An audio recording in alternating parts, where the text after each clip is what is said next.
सल्ली अला रसूलिल करीम अम्मा बाद औज़ु बिल्लाहि मिनश शैतानिर रजीम बिस्मिल्लाहिर रहमानिर रहीम। सदे सदर जनाबे कदर और मेरे मकतब साथियों, अस्सलाम वालेकुम।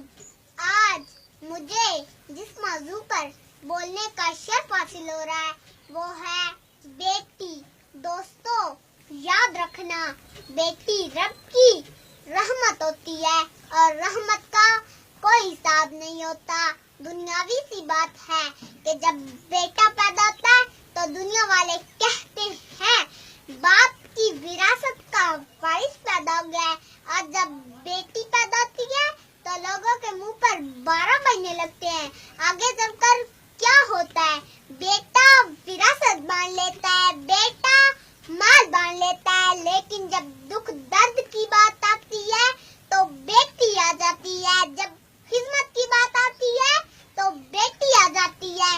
अल्लाह ताला कुरान मजीद में फरमाता है कि जब बेटा पैदा होता है तो उसे मैं कहता हूँ जा अपने बाप का बाजू बन जा, और जब बेटी पैदा होती है तो उसे मैं कहता हूँ मुझे अपने खुदा होने की कसम, मैं तेरे बाप का खुद बाजू हूँ। हज़रत मूसा अलैहिस्सलाम अल्लाह ताला से हम कलाम होते थे, राज़ो नियाज़ की बातें होती थी। एक मर्तबा हज़रत मूसा अलैहिस्सलाम ने अल्लाह ताला से पूछा, ऐ परवरदिगार, जब तू अपने बंदे पर खुश होता है तो उसे क्या इनाम फरमाता है?